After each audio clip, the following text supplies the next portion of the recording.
Aleluya.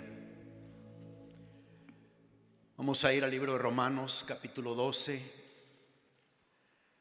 Para todos los que estuvieron presentes aquí el domingo pasado, estuvimos tratando y estudiando los primeros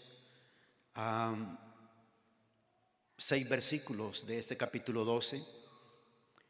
Pero en esa enseñanza me enfoqué del versículo 3 al versículo 5, donde aprendimos acerca de esa atmósfera de vida, de lo que es pertenecer al cuerpo. Ya después que alguien escuche ese tipo de enseñanza y todavía diga, no, pues yo la estoy pensando, no sé ya qué se le puede decir. Tú sabes, llega un momento en la vida de que tú le puedes estar dando principios y compartiendo principios con personas que llega un momento en que ya no tienes nada más que decirles, porque ya lo que tenían que oír lo oyeron, el consejo que tenían que recibir recibieron. Así que es una cuestión de más de actitud y de manera como uno responde o reacciona ante la palabra del Señor. Los primeros 2 versículos los vamos a leer en este momento. El domingo pasado lo leí en la Nueva Traducción Viviente, hoy lo voy a leer en la Nueva Versión Internacional. Versículos 1 y 2 de Romanos 12. Lo leo en la Nueva Versión Internacional. Dice de esta manera: por lo tanto, hermanos, tomando en cuenta la misericordia de Dios, me gusta como dice ahí, tomando en cuenta la misericordia de Dios, ruego a cada uno de ustedes en adoración espiritual, ofrezcan su cuerpo como sacrificio vivo, santo y agradable a Dios. No se amolden al mundo actual, sino sean transformados mediante la renovación de su mente. Así podrán comprobar cómo es la voluntad de Dios, buena, agradable y perfecta. Aquí el apóstol Pablo, cuando está iniciando esto, por lo menos en la Nueva Versión Internacional dice, por lo tanto. Creo que en la Reina Valera dice por consiguiente. En la Biblia de las Américas, en Reina Valera, el 60 dice así que, y luego aquí dice por lo tanto. Esa expresión, por consiguiente, así que, por lo tanto, ¿a qué se refiere esto? Siempre los versículos tienen una conexión con algo, hay un contexto. ¿A qué se refiere el apóstol cuando nos dice a nosotros? Ahora, aquí tenemos una desventaja, y la desventaja que tenemos es porque yo me atrevería a decir aquí que, y tal vez esté equivocado, pero me voy a atrever a decirlo, que el 95% de ustedes nunca han leído el libro de Romanos. Tal vez han leído versículos del libro de Romanos, pero leer todo el libro, posiblemente un 95% no lo han hecho, porque hay una gran cantidad de cristianos que no leen las Escrituras, no las leen. El único momento en que escuchan las Escrituras es en una predicación, o si les llegó un devocional por correo electrónico, es el único momento, pero no son muchos los creyentes que tienen la disciplina de leer la palabra. Así que, y la razón por la cual digo que tenemos una desventaja es porque si el 95%, usando ese número, vamos a ponerlo más bajo, pues, porque aquí uno de ustedes me quedan viendo como, vamos a ponerlo 85%. ¿Les parece? Le bajé un 10%. ¿También? Ya les cambió el rostro a algunos de ustedes ya. Sí.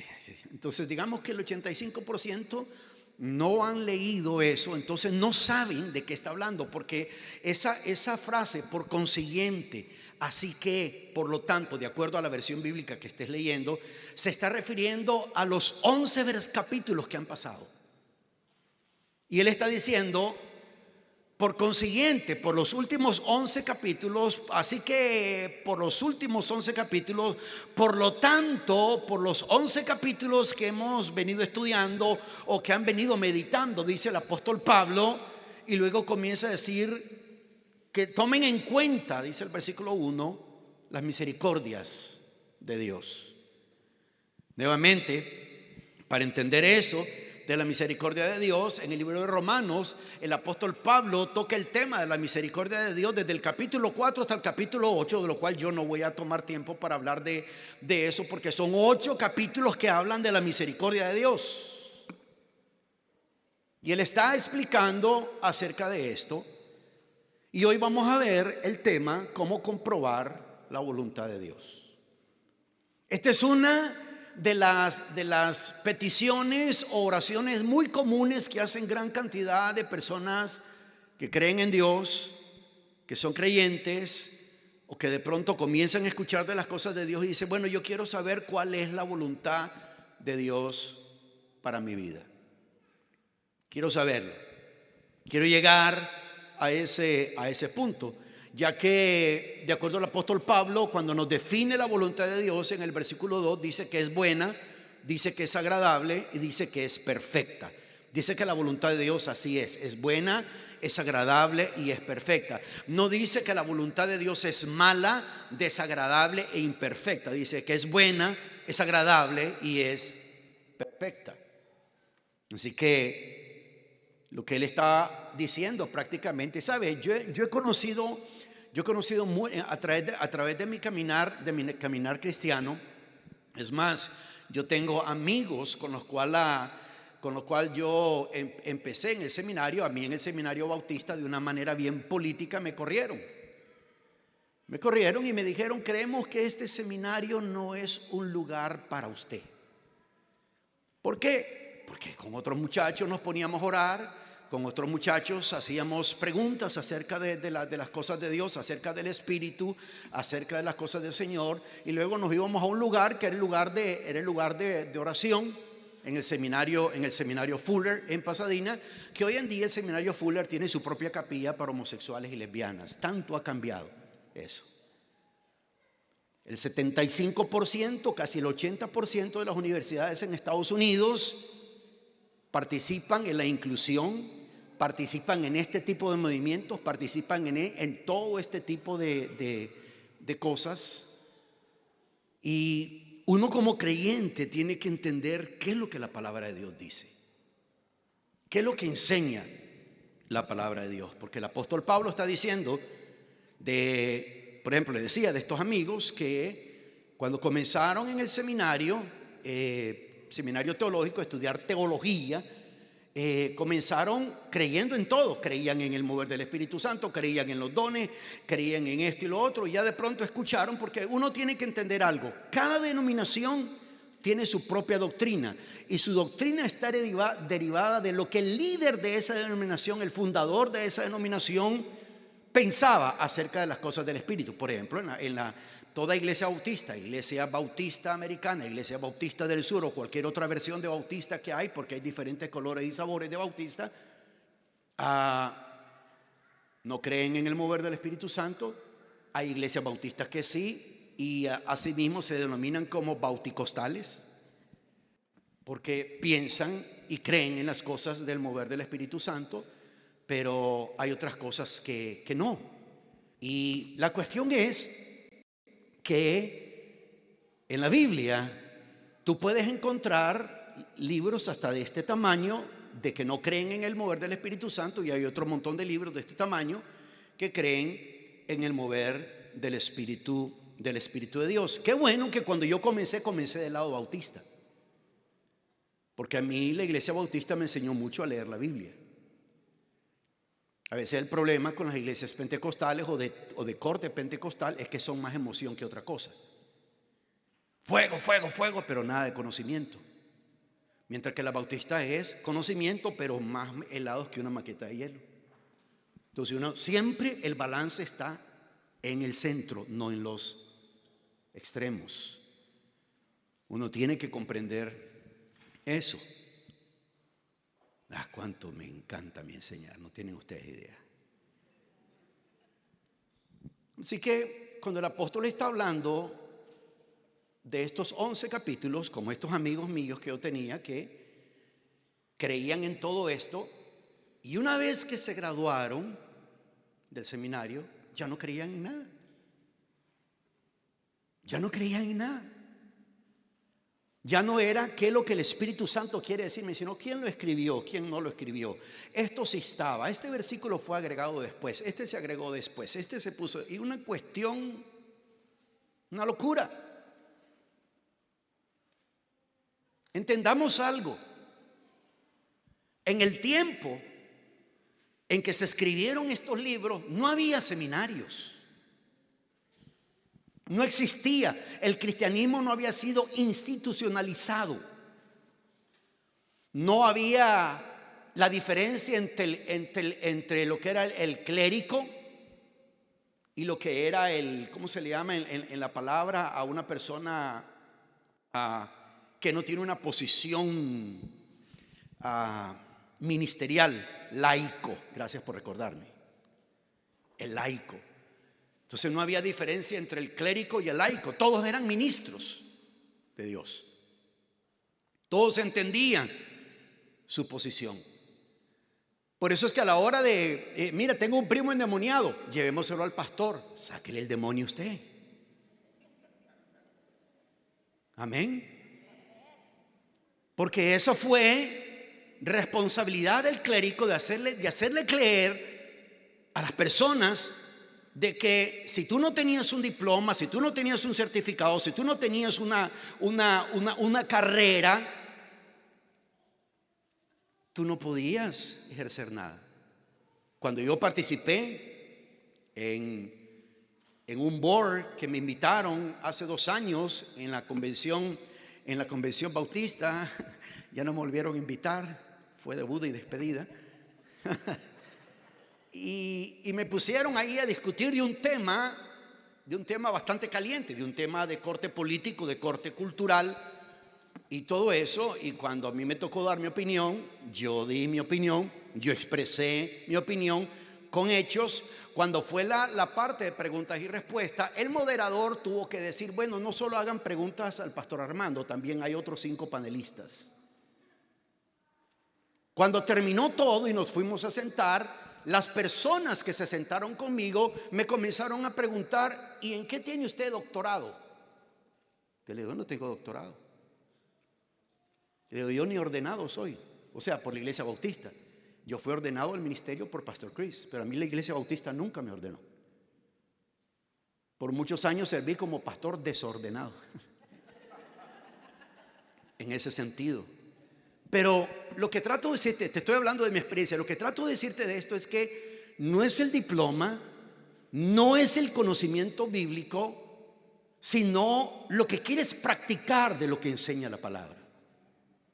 Porque lo que el apóstol Pablo se está refiriendo aquí en estos versículos prácticamente es de que la verdadera prueba de mi fe, la verdadera prueba de mi creencia, la verdadera prueba de que yo tengo un amor por la palabra del Señor es mi comportamiento. Mi comportamiento. Porque igual, o sea, yo tengo dos amigos, no sé si todavía estarán vivos porque ya eran bien señores, que fueron parte del equipo que tradujo la Biblia a las Américas. Uno de ellos, cuando está, digamos, si lo tuviera sentado ahí enfrente, recuerdo que yo estuve dando unos talleres de liderazgo, ahí estaba sentado enfrente y alguien me dijo, ahí está fulano de tal, y ¿sabe qué? Él tiene las escrituras en hebreo y en griego, él no la lee en español. Entonces, cuando alguien está compartiendo, lo está viendo en el original. Así que en el momento, si uno va a decir, como dice el griego, hay que estar seguro, porque ahí tienes uno que lo está leyendo en griego. Pero ¿sabe qué? Nada de vida espiritual, nada de compromiso en la iglesia local donde está, nada. Pero conocimiento bíblico hasta el techo. Así que mucha gente, por eso es que cuando el apóstol está hablando de esto, está diciendo, en estos 11 capítulos hemos recibido bastante información. Ahora viene la parte de demostrar cómo actuamos. Viene la parte de mostrar la prueba de lo que creo y es mi comportamiento. en relación a la obra del Señor. Así que vamos a ver 3 principios poderosos. No se alegren porque estoy diciendo 3, son 3 con sus diferentes puntos. Para si alguien dijo que bueno que el pastor no mencionó 4 hoy, son 3, pero los 3 traen sus principitos también. Amén. Entonces miremos nuevamente el versículo 1 en la Nueva Versión Internacional. Dice: por tanto, hermanos, tomando en cuenta la misericordia de Dios, ruego que cada uno de ustedes en adoración espiritual, diga fuertemente, adoración espiritual. Dice que en adoración espiritual ofrezcan su cuerpo como sacrificio vivo, santo y agradable a Dios. Fui breve sobre esto el domingo pasado porque les dije que iba a hablar más acerca de esto. Y de estos 3 principios poderosos que encontramos, está el primer principio que en medio lo mencionamos, y es el principio de la dedicación. El apóstol está diciendo: después de todo lo que has leído, después de todo lo que han aprendido en estos 11 capítulos, les dije que el libro de Romanos es un libro tan fascinante, tan lleno de tanta base teológica y doctrinal, que la vida cristiana se podría vivir bastante solamente con ese libro, por lo que enseña, por lo que contiene.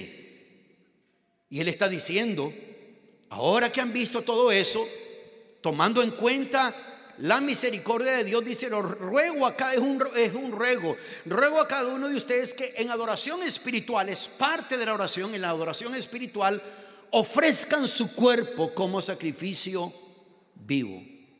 Y es el principio de la dedicación.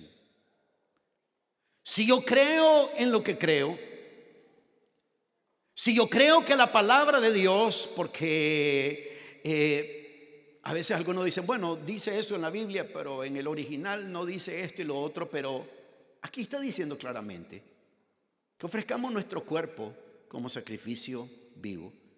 Es un ofrecimiento. No está diciendo que otro se ofrezca por ti, no está diciendo que otro lo haga por ti. Y noten ustedes que en esta versión que estamos leyendo, en la nueva versión internacional, dice: ruego a cada uno de ustedes. Es un ruego personal. No está diciendo como alguien que da un anuncio desde el púlpito: amados hermanos, hermanas, necesitamos voluntarios. Es una cuestión general. No le estamos diciendo todos sean voluntarios, sino necesitamos voluntarios. Y de todas esas personas, alguien va a decir, bueno, yo, unos cuantos van a decir, yo puedo participar. Pero este ruego es un ruego personal. Aunque hayas venido acompañada, es un ruego personal. La palabra de Dios te está hablando personalmente. La palabra de Dios nos está diciendo: deja de quitar tus ojos, quita tus ojos de fulano o de fulanita, de lo que hace o lo que no hace, y pon los ojos en tu vida. Porque Dios nos está diciendo: entrégame tu vida. El apóstol Pablo está diciendo: entreguen su vida a Cristo. Está diciendo: denle en su vida al Señor.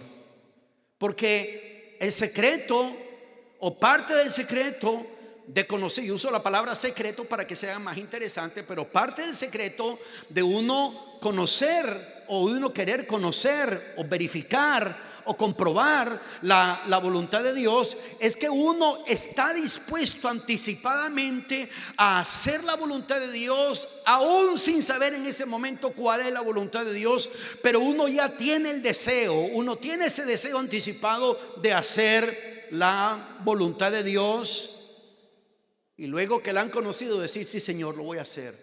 Siempre he deseado hacerlo. Siempre he deseado, Señor, hacer tu voluntad. Cuando el apóstol está hablando de la dedicación, de entregar nuestra vida al Señor, está hablando de que Él quiere que esa sea la actitud que tengamos. Está supuesto, mis amados, y es por la misma cuestión de que hay personas analfabetas en cuanto a la palabra de Dios, o porque hay personas que tuercen la palabra de Dios, o porque hay personas que están más en el conocimiento y no en la práctica, o hay personas que por simple actitudes que tienen no participan en la iglesia. No está supuesto ningún pastor, ninguna pastora, ningún líder estarle rogando a la gente que participen. Está supuesto a que cada creyente haya llegado a un punto, cada persona ha llegado a un punto de dedicarle su vida al Señor de tal manera. Y por favor, cuando yo hablo de esto, no estoy diciendo esté en la iglesia 7 días a la semana, solo piense iglesia, olvídese del trabajo, olvídese de sus responsabilidades. No, pero sí estoy diciendo que debes de participar de alguna manera. De alguna manera. De lo contrario, uno solo es espectador. Espectador. Más ahora en los tiempos que vivimos, ¿no? Alguien le está pegando a alguien y entonces en vez de intervenir para que se acabe la pelea, no, cada quien saca su teléfono y comienza a grabar. Esa es la cultura en la cual vivimos. Le están dando a alguien con un bate, lo están golpeando, lo tienen y le están dando patadas varios y todos los demás ahí con sus teléfonos. Esa es la cultura en la cual vivimos. Esa es la sociedad que se ha creado. Cada vez los Estados Unidos se está convirtiendo más y más y más en una nación pagana. Y se entreguen su vida a Cristo. Por eso es que cuando tú le estás hablando a alguien que entregue su vida al Señor, hay una lucha en el interior de esa persona. El Espíritu Santo quiere convencerle de pecado, quiere convencerle de que necesita entregar su vida al Señor, mientras que dentro de esa persona comienza la lucha. No, es que si me hago cristiano ya no voy a poder hacer esto, ya no voy a poder hacer lo otro, ya no voy a poder hacer aquí y poder hacer allá. Entonces comienzan a pensar más en prohibiciones que en privilegios que van a tener por rendir su vida al Señor. Es la actitud. Estoy dispuesto, Señor, a hacer tu voluntad. Estoy dispuesto, Señor, a hacerlo anticipadamente, aunque en ese momento no la conozca. Abraham, Dios le dijo, vete a tal tierra, y él se fue. Dice que Abraham le obedeció a Dios sin saber a dónde iba. Ahora, eso no es algo que uno va a practicar todos los días. ¿A dónde va? No sé, a donde el Espíritu me diga. No, vas a parar a saber a dónde. Pero uno tiene que entender que la voluntad de Dios, uno comienza a comprenderla cuando tengo la actitud, cuando tengo la disposición. Quiero hacer algo, Señor. Quiero servirte. Quiero hacerlo, Señor. Aunque en este momento no lo conozca, aunque en este momento no me haya dado cuenta, pero quiero hacerlo, Señor. Esa actitud, digan conmigo, actitud. ¿Cuál es la razón por la cual nos dedicamos a Dios? Sus misericordias. En el Antiguo Testamento el profeta declara aquella famosa frase: sus misericordias son nuevas cada mañana. Dice que si sus misericordias no fueran nuevas cada mañana, ya hubiésemos sido consumidos. Y por eso es que desde el capítulo 4 hasta el capítulo 8 de Romanos, el apóstol Pablo habla sobre la misericordia de Dios. Y yo expliqué el domingo pasado lo que es misericordia, ¿verdad? Expliqué acerca de eso. Si usted no lo escuchó, pues puede escuchar el mensaje en línea. Entonces la razón de la dedicación, la misericordia de Dios. Y la dedicación tiene por lo menos 3 o 4 características. Le menciono 3 rápidamente. La primera es que es voluntaria. Ofrezcan su cuerpo. Ofrecerse. Dedicar el cuerpo. Ahí en la Nueva Versión Internacional decidieron los editores de esa versión usar la palabra ofrecer, porque en el original ese es uno de los significados. Ofrecer. Otro significado es presentar, que significa voluntariamente entregar. Y esa palabra en el original tiene el sentido de hacerse disponible o accesible. Cuando nosotros le decimos a Dios, mi cuerpo te pertenece, quiere decir que estamos accesibles, disponibles a Dios.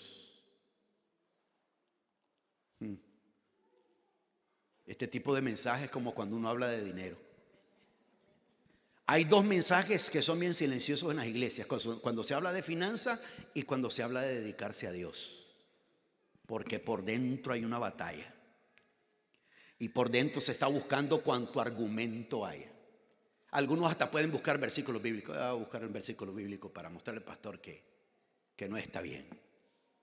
Es voluntario.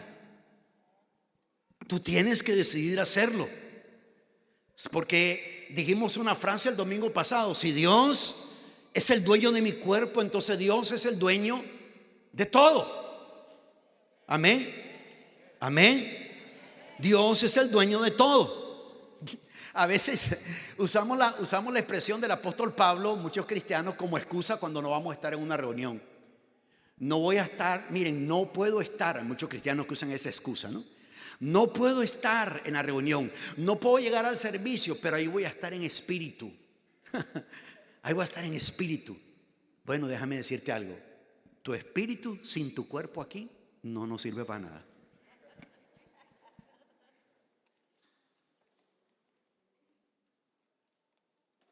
El domingo que viene les pongo un ejemplo. Digamos, yo le digo a Sandra: no voy a estar presente en cuerpo, pero mi espíritu va a estar ahí predicando. Entonces, cuando termine el conteo del minuto de la transición, ustedes aquí se quedan como una hora ahí, solo viendo para acá. Pero mi espíritu va a estar aquí. La pregunta es: ¿van a oír una sola palabra? No, nada. Algunos de ustedes van a comenzar a sugerir: bueno, sí, yo entiendo que el pastor está en el espíritu ahí, pero pongan a alguien a hablar. La actitud que uno debe tener de dedicarse al Señor debe ser voluntaria. Debe ser voluntaria. La Biblia dice claramente, el apóstol Pablo, si quieren apuntar la cita bíblica, está escribiendo a los Corintios en 1 Corintios capítulo 6 versículos 19 al 20, donde él dice claramente que nuestro cuerpo es templo del Espíritu Santo.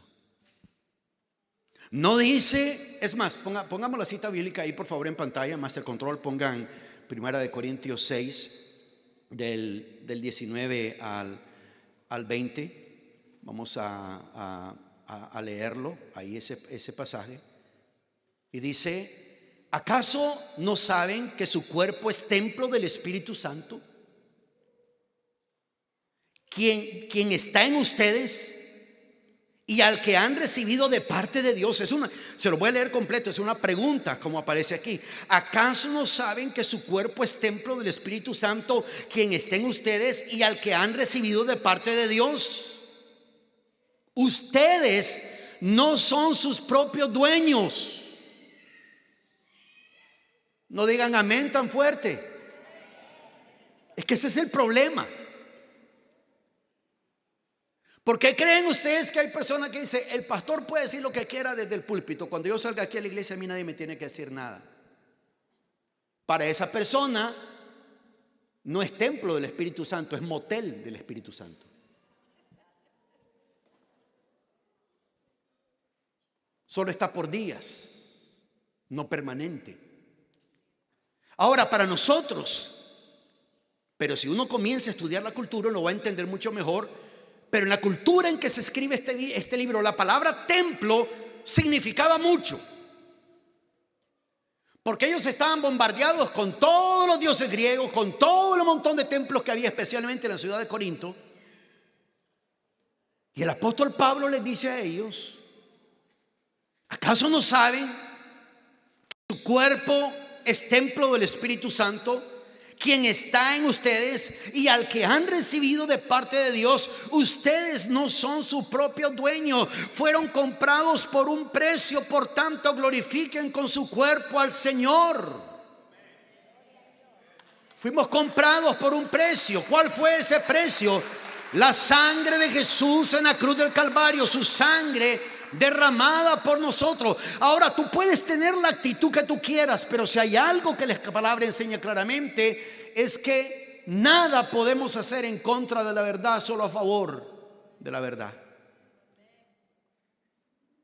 Entonces, cuando el apóstol dice que ofrezcamos nuestro cuerpo, él nos está diciendo tiene que ser una actitud voluntaria. Si tú has nacido de nuevo, si tú has recibido al Señor en tu corazón, entonces tú eres templo del Espíritu Santo. Y si eres templo del Espíritu Santo, tu cuerpo no te pertenece, no nos pertenece. No nos pertenece. También, cuando el apóstol Pablo usa la palabra sacrificio, vemos otra característica de la dedicación, y es que es completo. Cuando uno ofrece su cuerpo como sacrificio vivo, es completo. Sacrificio ahí tiene que ver con algo que es total o incondicional.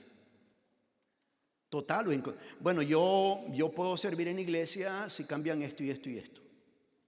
Yo puedo servir en la iglesia si esto y esto y esto. Es incondicional. Es incondicional. Toda iglesia tiene gente chismosa. Toda iglesia, a donde uno se vaya. Toda iglesia.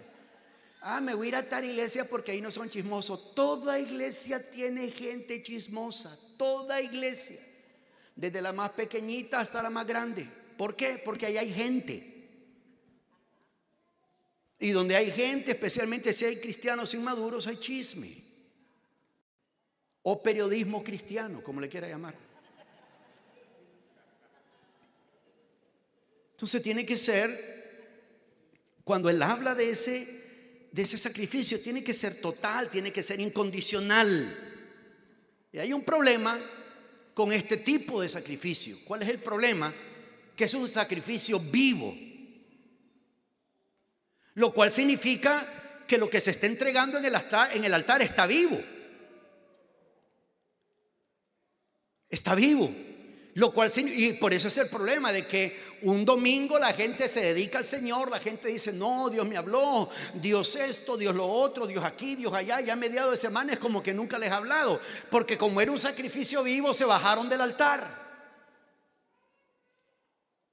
Y el apóstol dice que ofrezcamos nuestro cuerpo como ese sacrificio vivo, santo, agradable al Señor. Es bien interesante para aquellos que les gusta ver las palabras en el griego y todo eso, pero la palabra, cuando habla de agradable, una de las expresiones en griego significa bastante agradable a Dios, lo cual significa que hace a Dios feliz cuando nos comprometemos con Él. La gente siempre dice que a mí nadie me hace feliz. ¿Qué tal si nosotros queremos hacer feliz a Dios? ¿Qué tal si nosotros decidimos que de hoy en adelante, cada vez que Dios nos ve, sonríe? Y que no sea como aquel papá o aquella mamá que ve al hijo o a la hija, ay, tengo que orar más. Sino más bien que saca una sonrisa. Porque todo lo que tiene que ver con dedicarse uno a Dios tiene que ver con la actitud. Es voluntaria, es completa esa dedicación, es un sacrificio completo. Y es también, dice el apóstol Pablo en ese versículo 1, vamos a regresar ahí a Romanos 12, en el versículo 1, al final del versículo 1 dice, estoy en Romanos 1, es Romanos 12, dice: por lo tanto, hermanos, tomando en cuenta la misericordia de Dios, ruego que cada uno de ustedes en adoración espiritual, ¿qué hacemos en adoración espiritual? O sea, dedicamos nuestro cuerpo al Señor. Y dijimos que esa dedicación es voluntaria, es completa, y estamos viendo en este momento que es adoración espiritual. Cada vez que estamos reunidos como iglesia, estamos adorando a Dios. El momento de alabanza y adoración es un tiempo de adoración. El momento de escuchar la palabra y responder a la palabra correctamente es un tiempo de adoración. Algunos de ustedes, si ustedes estuvieran en un partido de fútbol, estuvieran hasta de pie encima de los asientos. Pero cuando están dentro de la iglesia, todos controladitos. Es una adoración espiritual. Cuando se está levantando la ofrenda, es una adoración espiritual. Por eso le he pedido al liderazgo, cuando están aquí al frente y se está levantando la ofrenda, que la gente esté meditando, que la gente esté reflexionando mientras el piano está sonando y uno está reflexionando, porque lo que estás dando al Señor, lo que estás dando al ministerio, cuando digo al Señor, tú estás dando al ministerio, a la iglesia, es parte de tu adoración espiritual. Revela tu actitud, revela tu deseo, revela tu compromiso, revela cuán dispuesto estás para hacer que el evangelio avance. Es adoración espiritual. Cada vez que haces un compromiso de tu vida con Dios o a las cosas de Dios, es un momento de adoración espiritual. Amén. Entonces ese es el principio de la dedicación. Miremos el segundo principio. El versículo 2 dice: no se amolden al mundo actual, sino que sean transformados mediante la renovación de su mente. Así podrán comprobar cómo es la voluntad de Dios, buena, agradable y perfecta. Buena, agradable y perfecta. ¿Cuál es una de las principales razones por la cual una persona no se dedica al Señor? Es porque están dedicados al mundo. Y voy a explicar a qué me refiero aquí. Este segundo principio es el principio de separación. Ahora, nuevamente, si nosotros vamos, porque siempre hay que tomar en cuenta el tiempo, el contexto en el cual este libro se escribió. El apóstol Pablo está escribiendo a la comunidad de cristianos romanos que están en Roma o influenciados por la cultura romana. La cultura romana tenía lo que se llamaba el panteón de los dioses. Muchos dioses, diferentes dioses. Adoraban todo. Y cuando el apóstol está escribiendo a los romanos y les está diciendo en ese versículo 2, no se amolden al mundo actual, no se amolden al mundo, él no se estaba refiriendo, no estaba hablando de gente. Cuando el apóstol está hablando ahí, no está hablando de gente, está hablando de sistema de valores. Sistema de valores. Recuerdo que a veces la gente puede transversar muchas cosas acerca de Juan 3:16 y Juan 3:17. Pero leamos algo ahí. Juan 3:16. Versículo que todo mundo se sabe de memoria. Aquí a cualquiera que le pregunte se lo sabe. Dice la Nueva Versión Internacional: porque tanto amó Dios al mundo que dio a su Hijo único, para que todo el que cree en Él no se pierda, sino que tenga vida eterna. Nos dice que el propósito por el cual Dios envía al Hijo es para que todo el que crea en Él tenga vida eterna. No habla de cambio de religión, no habla nada de eso. Es más, si alguien es una persona católica y dice: no, es que yo soy católico, pero yo, es más, si es católico, le digo: entonces, si usted es católico, invite a Jesús a entrar en su corazón. Y si esa persona se resiste, entonces lo que tiene es religión. Porque Jesús vino a morir a este mundo, el Padre lo envió para que todo aquel que crea en Él tenga vida eterna. Luego viene el versículo 17 y dice: Dios no envió a su Hijo al mundo para condenar al mundo, sino para salvarlo por medio de Él. Y muchas veces las narrativas que llevaban todo este tipo de movimientos, ideologías que hay, la Biblia dice que Jesús no vino a condenar al mundo. Nuevamente, uno puede agarrar una de las cosas que aprendí en el seminario, una de las primeras cosas que nos enseñaron en exégesis es de que uno puede usar un texto como pretexto. Es decir, uno puede usar un versículo como un trampolín para saltar a algo que ese versículo no quiere que saltemos. Aquí está diciendo que Dios no vino a condenar al mundo, sino para salvarlo por medio de Él. Pero miremos lo que dice el versículo 18. El que cree en Él no es condenado, pero el que no cree ya está condenado por no haber creído en el nombre del Hijo único de Dios. Esta es la causa de la condenación, que la luz vino al mundo, Pero la humanidad prefirió la oscuridad a la luz, porque sus obras eran malas. Pues todo el que hace lo malo aborrece la luz y no se acerca a ella por temor a que sus obras queden al descubierto. En cambio, el que practica la verdad se acerca a la luz para que se vea claramente que ha hecho sus obras en obediencia a Dios. Así que no me diga a mí que que Jesús no vino a condenar. Él ahí dice claramente que Él no vino a condenar, pero que el mundo estaba en una condición de condenación. Y a todo aquel que no cree en Él ya ha sido, dice, condenado. Ya ha sido condenado. El principio de la separación. Entonces está hablando de un sistema de valores. En primera de Juan, capítulo 2, versículo 15, solo apunte la referencia, no lo vamos a ver en la pantalla. Otro versículo conocido donde el apóstol Juan está hablando y dice: no amen el mundo ni las cosas que están en el mundo. Y dice claramente: si alguno ama el mundo, significa que el amor del Padre no está en él. Y nos comienza a decir que las cosas, que las cosas del mundo, sus pasiones, sus deseos, dice que pasan, pero el que hace la voluntad de Dios permanece para siempre. Cuando hablamos de separación, algunos cometen algunas equivocaciones.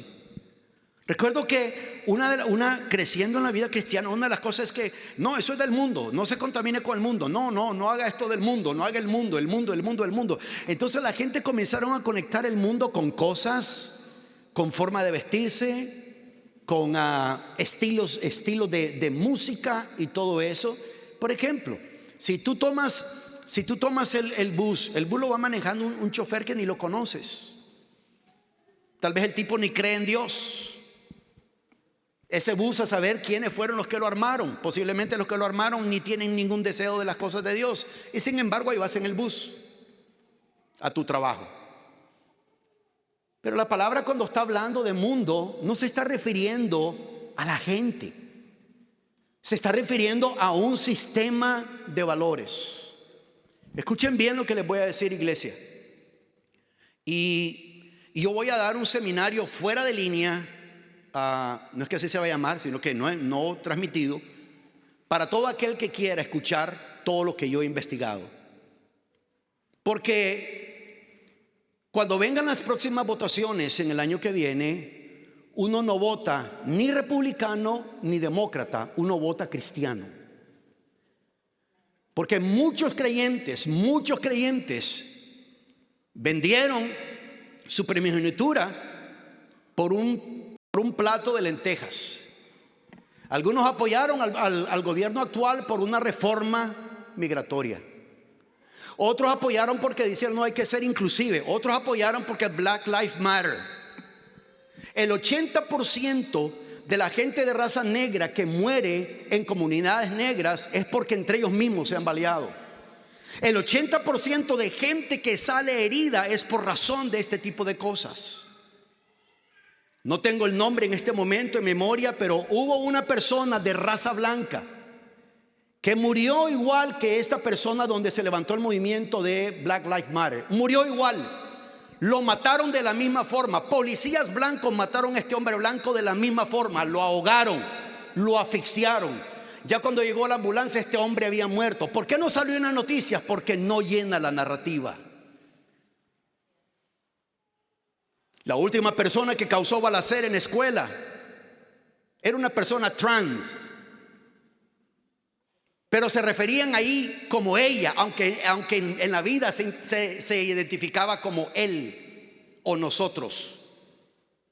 Tal como dicen los demonios: ¿quiénes son ustedes? Somos muchos. Pero no sale. ¿Por qué? Por la narrativa. Muchas de las cosas que se dijeron que eran teorías de conspiración se comprobó que eran verdad. Eran verdad. Y la gente no entiende la capacidad que tienen los medios de comunicación para anestesiarle la mente a una persona. No tienen idea.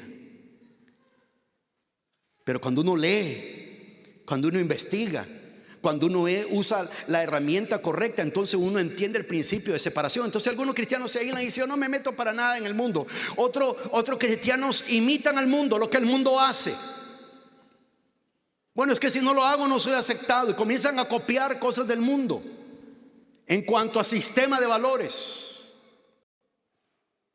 Y eso no va con un creyente. Porque nuestra actitud no debiera de ser ni de aislamiento ni de imitación. Nuestra actitud debiera de ser de separación, pero influenciando la sociedad en la cual vivimos. Por eso es que creo que si no se levanta una generación de hombres, mujeres y jóvenes apasionados por las cosas de Dios, yo no sé qué tipo de cristianismo van a vivir tus hijos que ahora están pequeños, tus nietos, no sé qué tipo de cristianismo van a vivir. Algunos ya han optado por un cristianismo sin iglesia, sin Biblia. Simple y sencillamente dice: yo creo en Dios, pero no voy a ningún lado. La cultura no es una fuente fidedigna para obtener dirección para la voluntad de Dios. Hay solo dos lugares donde uno va a poder agarrar referencia: el mundo o la palabra. El mundo o la palabra. Hay un día para el Día de la Madre. Hay un día para el Día del Padre. Hay un día para Navidad. Hay un día para Año Nuevo. Hay un día para celebrar la Semana Santa un domingo, porque muchos cristianos ya no quieren venir todos los días de Semana Santa. Es más, algunos cristianos se van de vacaciones en Semana Santa, y la Semana Santa no es para que vayas de vacaciones, es para celebrar como iglesia la muerte, la resurrección de nuestro Señor Jesucristo, para recordarnos que hay un mes de orgullo gay. Un mes.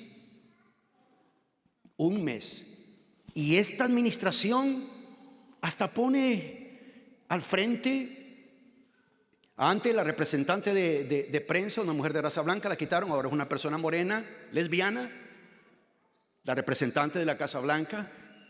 Y tuvieron hace una semana ahí en la Casa Blanca, cuando estaban dando el momento de dar el reporte de prensa, todo un grupo de lesbianas, homosexuales y todo eso, porque ese era el día de que se notaran este tipo de personas. No tengo, si alguien, lo he repetido muchas veces, si alguien quiere ser marciano, que sea marciano.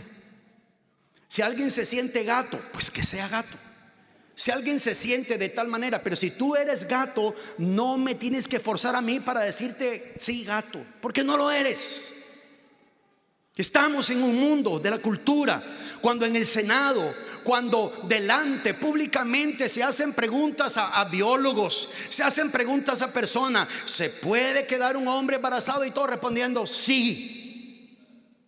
Y todo el que tiene por lo menos 2 dedos de frente sabe que ningún hombre puede quedar embarazado. Ningún hombre. Eso es la cultura. Ese es el sistema de valores que se está viviendo en esto. Y ahora hay muchas iglesias que se llaman progresivas, iglesias grandes, iglesias de multitudes, progresivas, donde permiten todo este tipo de cosas. Y como son iglesias grandes, a ministerios como este, dice: ¿qué saben ellos?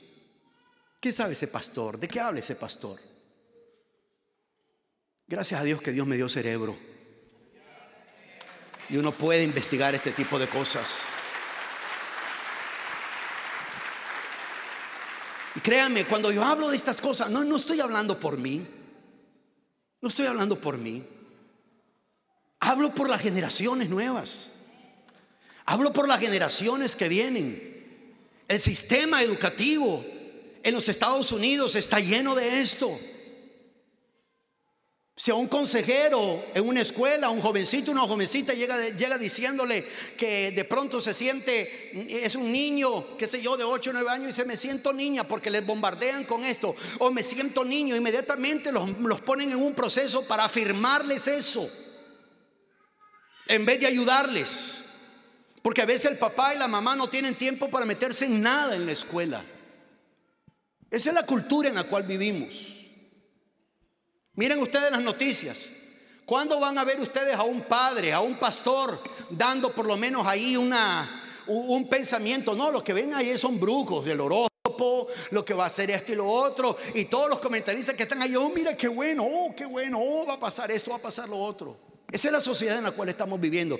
Ese es el sistema de valores a la cual el apóstol Pablo habla y dice que nosotros no imitemos el mundo, que no lo imitemos. ¿Cómo se fue el tiempo tan rápido? Dice que no lo imitemos. Tal vez algunos de ustedes tendrán el error de pensar y decir: yo no me meto en política. Cuando yo hablo de política, no te estoy diciendo sea usted político, hable esto y lo otro. No, pero lo que sí estoy diciendo es: infórmate, porque te metas o no te metas en política, cualquier ley que se apruebe te va a afectar. Te va a afectar, te metas en política o no. Te va a afectar mucho. La cultura. Éxodo, denme unos minutos más. ¿Me dan unos minutos más?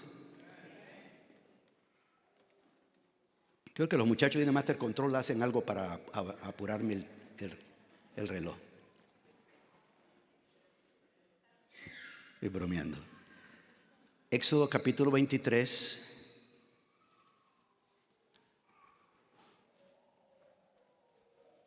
Versículo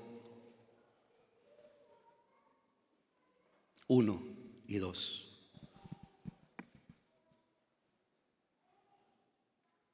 No divulgues informes falsos. No te hagas cómplice del malvado ni apoye los testimonios del violento. No imites la maldad de las mayorías. En una ocasión les dije a ustedes: la mayoría no tiene la razón. El hecho que la mayoría diga esto, no tienen la razón. No imites la maldad de las mayorías. No te dejes llevar por la mayoría en un proceso legal. No perviertas la justicia tomando partido con la mayoría. No seas imparcial con el pobre en sus demandas legales. Claramente aquí nos dice la palabra que la cultura, ahí en ese contexto está hablando de la cultura de las naciones que le rodeaban, y el consejo es: no imites la mayoría. No imite la mayoría.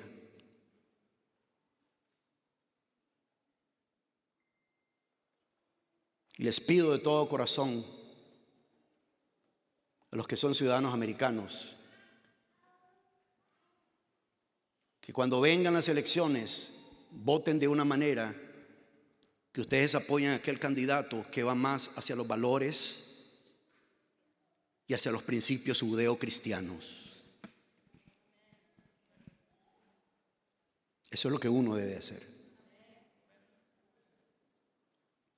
Aún en medio del Partido Demócrata se han levantado dos líderes que reconocen todas las cosas malas que se están haciendo, pero ya se propuso desde la Casa Blanca que no va a haber ningún debate presidencial para los candidatos demócratas.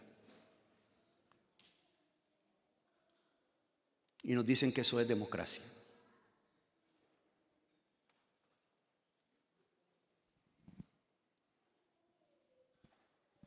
¿Están bien? Amén. Yo también estoy bien.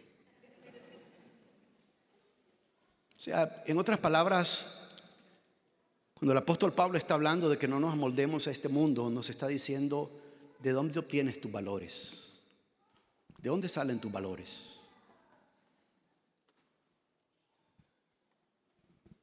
¿Cuáles son tus valores en cuanto a definir a un hombre? ¿Cuáles son tus valores en cuanto a definir a una mujer?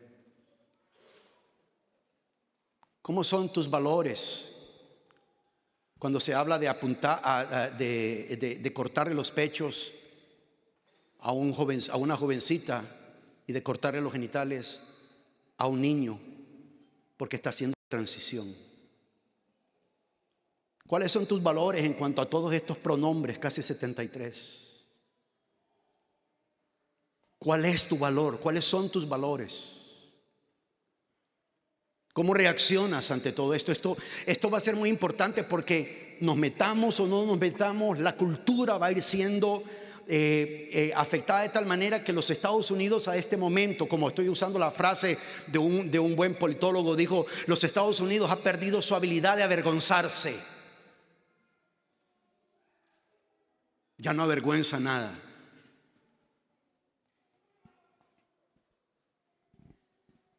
La fiesta, los parades del tiempo del mes del orgullo es pura vulgaridad. La protesta de gente de raza negra ante la policía es pura vulgaridad, puras mujeres haciendo gestos vulgares sexuales. ¿Cuáles son las comunidades donde más ha subido el crimen? Todos los lugares donde han quitado fondos para la policía. Pero uno tiene que averiguar, esto no lo vas a ver en el 34, esto no lo vas a ver en el 52, esto no lo vas a ver en CNN. Tienes que buscar otra fuente. A mí mi cerebro me dijo desde un comienzo, ¿por qué están bloqueando a tanta gente? ¿Por qué están cancelando a tanta gente? ¿Cuál es el interés de que nadie se dé cuenta? ¿Por qué? Algo hay.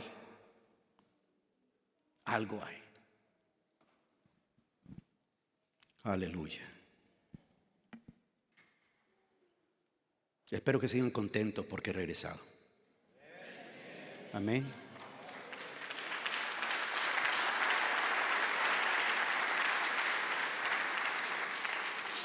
No se preocupen, no todos los domingos voy a hablar así. Amén. Esto porque tiene que ver con la palabra, donde claramente dice que nosotros no nos amoldemos. Y miremos el último principio rápido. Yo sé que el tiempo ha avanzado. En el versículo 2 dice: no se amolden al mundo actual, sino sean transformados mediante la renovación de su mente. Así podrán comprobar cómo es la voluntad de Dios, buena, agradable y perfecta. Debido a la cuestión del tiempo que ha avanzado, rápidamente voy a decir algo sobre esto. Aunque lo hemos enseñado de una otra manera, hemos visto que para comprobar la voluntad de Dios uno tiene que comenzar con el principio de la dedicación. En resumen, el principio de la dedicación dice: si dedico mi cuerpo a Dios, quiere decir que Él es dueño de todo. Leímos ahí en Corintios que cuando el apóstol Pablo habla de nosotros como templo del Espíritu Santo, dice claramente: ya ustedes no son dueños de su cuerpo. Nuestro cuerpo le pertenece al Señor porque hemos sido comprados a precio de sangre preciosa. Hemos visto el principio de la separación, y prácticamente en el principio de separación el apóstol Pablo no está diciendo aíslense, el apóstol Pablo no está diciendo imiten al mundo, el apóstol Pablo está diciendo ustedes se tienen que separar de imitar el sistema de valores de este mundo, porque la misma escritura nos dice que seamos luz y que seamos sal. Dios tiene el poder de proteger a una persona piadosa, a una persona que tiene un amor por el Señor, de protegerlo ante toda maldad y ante toda situación. La Biblia dice claramente, el apóstol Pablo escribiéndole a Timoteo: todo aquel que quiera vivir piadosamente sufrirá también persecución. Se está queriendo pasar una ley en el estado de California. Creo que son 11 o 13 concejales, personas que están proponiendo esta ley, y entre esa ley va como incluido de que uno de los libros que se tienen que prohibir en cuanto a educación son principios bíblicos. Y lamento decirlo que todos estos que están proponiendo esto son demócratas. ¿Dónde hay más violencia? ¿Dónde hay más atracos así en la calle y todo eso? En este tipo de estados. ¿Cómo nos transformamos nosotros? Dice aquí claramente que nuestra transformación tiene que ser a través de renovar la mente. Y renovarlo, lo he explicado en otras veces, pero lo explico por aquellos que no lo han oído. Pero renovar la mente no es alguien anda un carro, y ya el carro cuando le cierras la puerta duro se le abre la del otro lado, y alguien le dice renueve su mente, hermano, cómprese un carro. Lo que le está diciendo es métase a una deuda, sáquese un carro nuevo. Pero eso no es renovar la mente. Renovar la mente no es eso. Cuando el apóstol Pablo está hablando de renovar la mente, dice, sino que sean transformados, porque la renovación de la mente tiene un propósito: verificar, comprobar, entender la voluntad de Dios. De eso se trata, porque Dios tiene la capacidad de cambiar nuestra propia naturaleza. En mi caso, todo el problema de alcoholismo, todo el problema de drogadicción que yo traía, todo ese montón de cosas que yo traía, el Señor cambió completamente mi personalidad desde el momento en que yo lo acepté. Después de yo haber recibido al Señor, tuve que tirar un montón de droga en el inodoro. Me estorbaba el cigarro, me estorbaba cualquier cosa. Él lo hizo de esa manera conmigo. Él me transformó mi persona, me cambió. Dice que tenemos que ser transformados con la renovación de la mente. Algo que el apóstol Pablo hace cuando está escribiendo a los Corintios, en 2 Corintios 3:18, dice que nosotros, contemplando el rostro del Señor, estamos siendo, dice, en cada momento, cada vez que contemplamos el rostro del Señor, cada vez que contemplamos el espejo de la palabra, estamos siendo transformados de gloria en gloria por el Espíritu como el Señor. Quiere decir que cada día que nosotros contemplamos al Señor, cada día que nosotros contemplamos la palabra, estamos siendo transformados. Ahí la palabra transformación es donde viene la palabra en español el origen de la palabra latina, metamorfosis. Dios es experto en metamorfosis. Y aunque la metamorfosis tiene que ver con esa oruga que se convierte en mariposa, yo no estoy hablando de ese tipo de metamorfosis, de que se conviertan en mariposas, porque hasta eso han usado, convertirse en mariposa. Aquí no hay ninguna mariposa. Aquí hay gente que reflejamos al Señor. Voy a terminar con ese versículo. El apóstol Pablo escribiendo a los Corintios, 2 Corintios capítulo 3.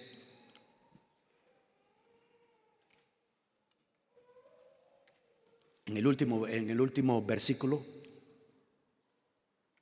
Si pasan al piano, por favor. 2 Corintios 3:18 dice: así todos nosotros, diga conmigo, todos nosotros, dígalo fuertemente, todos nosotros. Dice: así todos nosotros, que con el rostro descubierto reflejamos como en un espejo la gloria del Señor, somos transformados a su semejanza con más y más gloria por la acción del Señor, que es el Espíritu. Dice aquí claramente que somos siendo transformados. ¿De qué está hablando? ¿De qué viene hablando el apóstol Pablo? El apóstol Pablo está usando el ejemplo de Moisés, que cuando bajó del Sinaí tuvo que ponerse un velo, porque los demás no soportaban ver la gloria que él reflejaba. Y si ustedes ven el versículo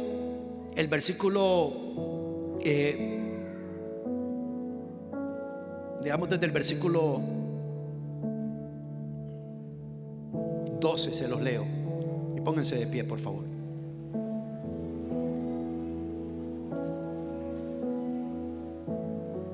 Dice: así que, como tenemos tal esperanza, actuamos con completa confianza.